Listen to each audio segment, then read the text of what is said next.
حضرت ابراہیم کا حضور پاک علیہ الصلوۃ والسلام کے ساتھ زمانہ اپنے سارے بھائیوں اور بیٹوں میں سب سے زیادہ گزرا ہے۔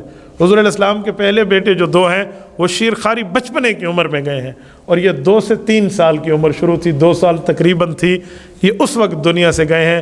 اور جو بندے آپ حضرات اور ہم بیٹھے ہیں نا، ہم بخوبی سمجھتے ہیں کہ بچہ 2 سال کا ہو تو وہ چلتا پھرتا بھی ہے اور باپ کے ساتھ کوئی اپنی اغو بغو کی زبان میں بولتا بھی ہے، بخوبی جانتے ہیں۔ اس سے رسول اللہ صلی اللہ علیہ وسلم کے پیار ایسے تھا جو سمجھنے والا، بولنے والا، محسوس ہونے والا تھا۔ عرب کا دستور تھا کہ وہ اپنے بچوں کی پرورش اپنے شہر سے باہر کرایا کرتے تھے، جیسے رسول اللہ صلی اللہ علیہ وسلم کو بنو سعد بھیجا گیا تھا حضرت حلیمہ سعدیہ رضی اللہ تعالی عنہا کے پاس۔ یہ رسول اللہ صلی اللہ علیہ وسلم کی داعیہ تھی اور بعد میں ایمان بھی لائی ہیں، ان کے والد بھی ایمان، ان کے خاوند بھی ایمان لائے ہیں۔ ابو کبشہ ان کی کنیت حارث ان کا نام ہے۔ ابو کبشہ یہ حضرت رسول اللہ صلی اللہ علیہ وسلم کے رضائی والد ہیں کہ ان کی بیوی حلیمہ سعدیہ نے اللہ کے رسول کو دودھ پلایا ہے۔ کفار رسول اللہ صلی اللہ علیہ وسلم کو نعوذ باللہ چھیڑنے کے لیے، غلط لفظ کہنے کے لیے کہتے تھے ابن ابی کبشہ، تو ابو کبشہ کا بیٹا ہے۔ کبھی اللہ کے رسول نے اس کو برا نہیں منایا کہ ظاہری بات ہے ابن ابی کبشہ تو میرا رضائی والد ہے، لیکن وہ چھیڑنے کے لیے بولا کرتے تھے۔ حضور پاک صلی اللہ علیہ وآلہ وسلم کا ایک معاملہ یہ بھی تھا۔ تو حضور پاک علیہ الصلوۃ والسلام نے جیسے پرورش وہاں پائی ہے، تو اپنے بیٹے ابراہیم کو بھی اللہ کے رسول صلی اللہ علیہ وسلم نے ایسے بھیجا تھا۔ حضرت ابراہیم کو ام سیف کے گھر بھیجا گیا۔ ام سیف یہ رسول اللہ صلی اللہ علیہ وسلم کی صحابیہ بھی ہے اور خادمہ بھی ہے، اور ان کے خاوند ابو سیف جو ہیں یہ رسول اللہ کے صحابی اور بڑے خدمت گزار شخص تھے۔ انہوں نے کہا تھا یا رسول اللہ میری بیوی ہر طرح کی خدمت کرے گی، آپ یہ بیٹے کی عنایت ہمیں عطا فرما دیں، اب اس کی پرورش بھی اچھی کریں گے اور وہ دودھ بھی پلائے گی جیسے عرب کو دستور ہے۔ تو حضور پاک علیہ السلام نے ان کے چہرے کی محبت بھی دیکھی اور ان کے دل کا اخلاص بھی دیکھا، تو یہ انہیں عطا فرمایا۔ ام سیف لے کر اپنے گھر آئی تھی۔ ابو سیف جو تھے یہ پیشے کے اعتبار سے لوہار تھے، بھٹی ان کے گھر میں ہوتی تھی۔ وہ آپ علیہ الصلوۃ والسلام اکثر ملنے جاتے، ایک کمرے میں تو دھواں ہوتا تو ساتھ والے کمرے میں بچے کی تربیت ہوتی، بعض اوقات اس دھوئیں والے کمرے میں بھی اللہ کے رسول بیٹھ جاتے۔ حضرت انس فرماتے ہیں میں نے داڑھی مبارک کے ساتھ دھوئیں کو نکلتے ہوئے دیکھا ہے جب آپ علیہ السلام بلا ناغہ اپنے بچے کے پاس جاتے۔ بچہ کس علاقے میں بھیجا؟ زیادہ دور نہیں بھیجا گیا، مدینہ منورہ کے بالکل ساتھ ایک علاقہ ہے جسے عالیہ بھی کہتے ہیں، عوالی بھی کہتے ہیں۔ یہ عوالی بالکل قریب جگہ ہے۔ اب موجودہ مدینہ سٹی جو ہے اس سے تو 3 کلومیٹر اور 4 کلومیٹر کے اندر کا ایریا بنتا ہے۔ رسول اللہ صلی اللہ علیہ وسلم کے دور میں مدینہ منورہ کی جو وسعت تھی وہ کم تھی، اب تو مدینہ بہت بڑا منطقہ اور ایک صوبہ بن چکا ہے۔ مدینہ منورہ کا منطقہ اتنا بڑا ہے کہ تبوک جہاں سے 1000 کلومیٹر کا سفر ہے یہ بھی منطقہ مدینہ میں آتا ہے۔ اس سے آپ خود اندازہ لگا لیں کہ کہاں کہاں تک مدینہ منورہ کا وسعت اور رقبہ بڑھا دیا گیا ہے۔ یہ جو مسجد نبوی جس جگہ آج قائم ہے، جتنی مسجد نبوی ہے، یہ مسجد نبوی کے کل 45 گیٹ کے اندر جو مسجد نبوی کا ایریا موجود ہے، شاہ فہد کی قبر پہ اللہ کروڑوں رحمتیں برسائے، اس نے یہ کام کیا تھا۔ مسجد نبوی کی اتنی توسیع دی کہ جتنا رسول اللہ کے دور میں شہر مدینہ تھا نا، جو مدینہ سٹی کہلاتا تھا، رسول اللہ کے دور میں جتنا مدینہ شہر تھا اس سب کے اوپر مسجد نبوی تعمیر کر دی۔ یعنی وہ سارا شہر مدینہ اس وقت مسجد نبوی کے اندر ہے۔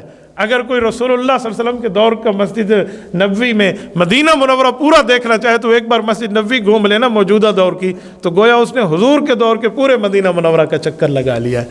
اور رسول اللہ صلی اللہ علیہ وسلم نے تو اس وقت تو شاید کافی فاصلہ ہوگا، وہاں بھیجا ام سیف کے گھر اپنے بچے کو۔ آپ علیہ السلام پھر بھی بلا ناغہ جاتے۔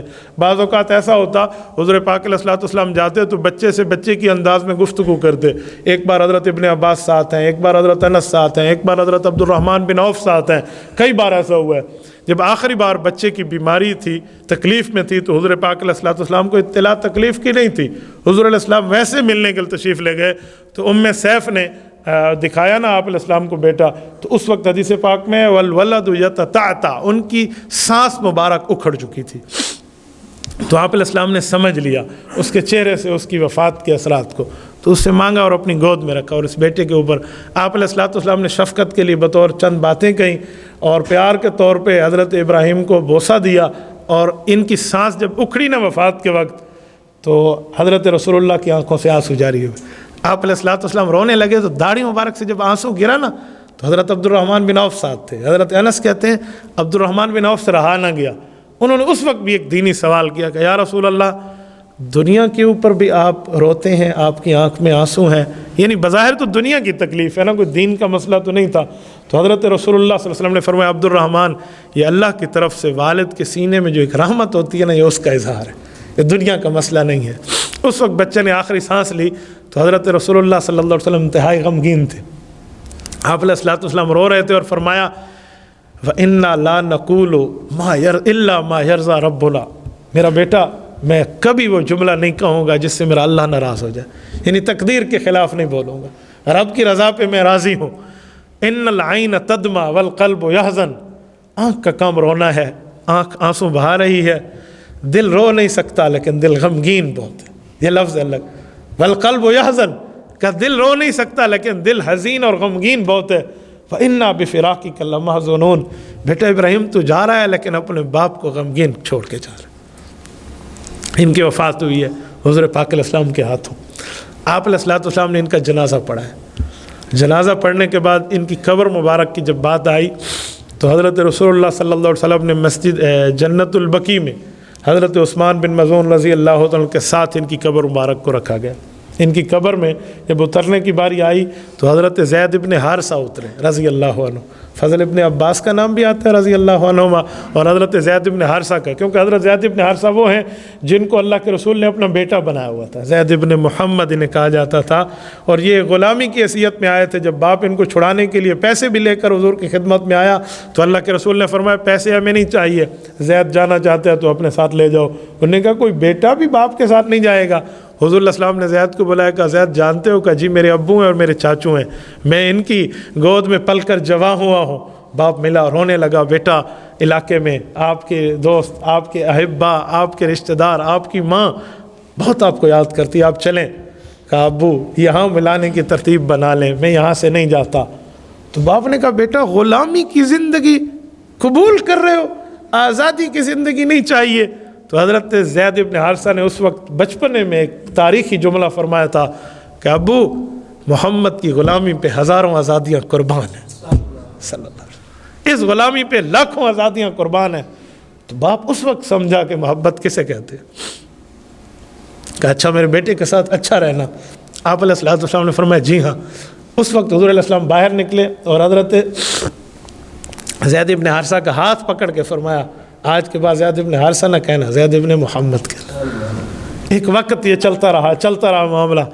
اللہ رب العزت نے محبت تو دکھلا دی لیکن حکم کو نہیں بدلا. ایک وقت کے بعد اللہ نے حکمان آیت اتاری، ادعوہم لآبائہم ہوا اقسط عند اللہ، سورۃ نمبر 33 سورۃ احزاب پارہ نمبر 21 کے پہلے رکوع کی آیت ہے. فرمایا محبتیں اپنی جگہ، لیکن جو آپ نے بات فرمائی ہے اس سے کوئی بندہ یہ نہ اخذ کر لے کہ آج کے بعد میں کسے منہ بولا بیٹا بناؤں گا تو وہ میری ولدیت بھی کہے گا. جی نہیں، محبتیں اپنی جگہ لیکن پکارو گے تو اصلی ولدیت پہ پکارو گے. ادعوہم لآبائہم، ان کے باپ داداؤں کے نام سے پکارا جائے گا، نسب نہیں بدل سکتا. ہوا اقسط عند اللہ، یہ اللہ کے بہت بڑے انصاف کی بات ہے. تو اس کے بعد اللہ کے رسول نے زید ابن حارثہ فرمایا لیکن محبتیں تو وہی تھی نا، پیار تو نہیں بدلا، تعلق اور یگانگت تو نہیں بدلی. تو زید ابن حارثہ بھی حضور پاک کے بیٹوں میں شمار ہوتے تھے. تو جب اس بیٹے کی تدفین کی باری آئی تو حضرت زید نے کہا یا رسول اللہ مجھے اترنے دیں، میرا بھائی ہے. آپ علیہ السلام نے ان کی آنکھوں میں پیار دیکھا کہ زید آپ اترو. تو زید ابن حارثہ اترے اور انہوں نے اپنے ہاتھوں سے حضرت ابراہیم کو قبر مبارک میں رکھا. یہ پہلی اسلام میں قبر ہے جس قبر میں تدفین کے بعد اس قبر پہ پانی چھڑکا گیا تھا.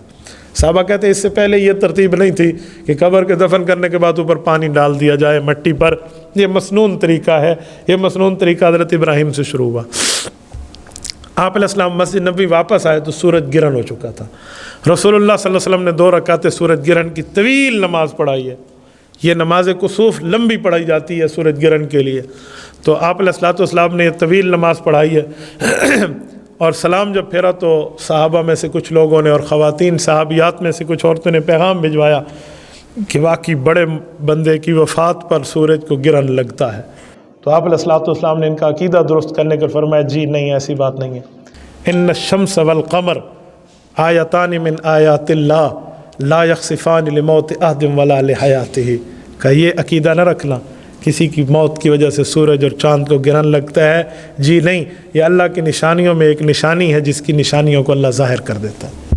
یہ میرے بیٹے کی وجہ سے اس کو نہ جوڑنا، یہ رسول اللہ صلی اللہ علیہ وسلم نے اس غم کے موقع پہ بھی عقیدے کی درستگی فرمائی ہے کہ عقیدے میں کوئی خلل نہ آئے، کوئی کمی نہ آئے، کوئی رخنا نہ آئے، بندے کا اللہ کے ساتھ توحید کا عقیدہ بالکل ٹھیک ہونا چاہیے۔ یہ رسول اللہ کے آخری چہیتے بیٹے ہیں، ہجرت کے بعد پہلی اور آخری اولاد ہیں جو ابراہیم ابن محمد ہیں۔ یہ اسی مہینے میں ان کی ولادت ہے، تو میں نے اسی سلسلے میں آپ کی خدمت میں یہ چند باتیں عرض کی ہیں۔ اللہ رب العزت رسول اللہ صلی اللہ علیہ وسلم کی اولاد کا فیض ہمیں عطا فرمائے۔ کل قیامت میں اللہ کے رسول اپنی آل کی ہمیں محبت میں حضور کے ساتھ اللہ ہمارا حشر فرمائے۔ تبارك الذي نزل الفرقان على عبده ليكون للعالمين نذيرا